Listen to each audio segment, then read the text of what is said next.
आज मैं आपको एक भक्ति कहानी सुनाने जा रही हूँ।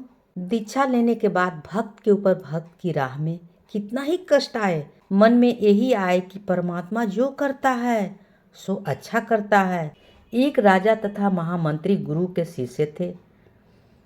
महामंत्री जी को पूर्ण विश्वास था, परंतु राजा को सत्संग सुनने का समय कम मिलता था, जिस कारण से वह परमात्मा के विधान से पूर्ण परिचित नहीं था। परंतु भक्ति तो श्रद्धा से होता है।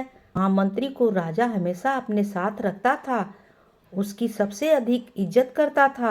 एक मंत्री को महामंत्री से इसी बात की इच्छा थी। वह महामंत्री को राजा की नज़रों से गिराना चाहता था। राजा को महामंत्री के विषय में निंदा करता था। एक मंत्री चाहता था कि राजा मुझे महामंत्री बना दे। उसके लिए बार बार कहता था कि राजन, यह महामंत्री विश्वास पात्र नहीं है, यह आपको कभी भी धोखा दे सकता है। एक दिन राजा तथा महामंत्री तथा वह चापलूस मंत्री एवं अन्य मंत्रीगण किसी अन्य शहर में जाने की तैयारी में महल के अंदर खड़े थे।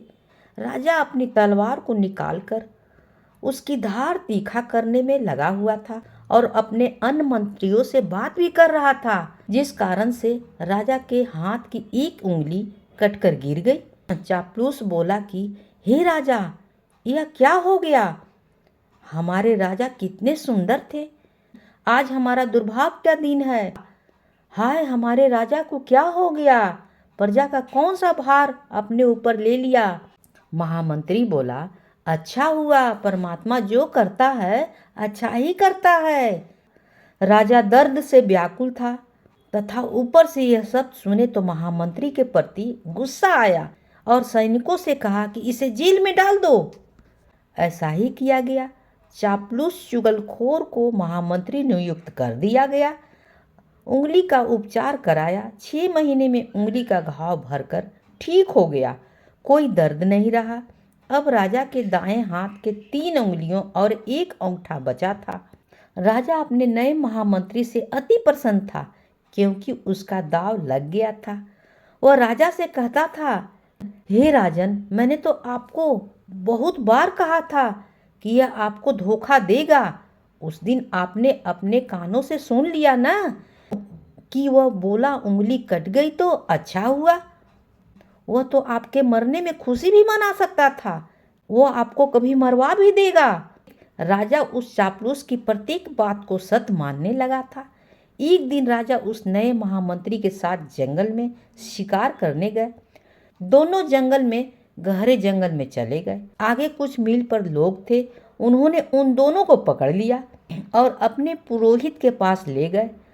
उस दिन जंगली लोगों का त्योहार था। एक व्यक्ति को काट कर देवी की भेंट चढ़ानी थी। उनके हाथ 2 लोग लग गए।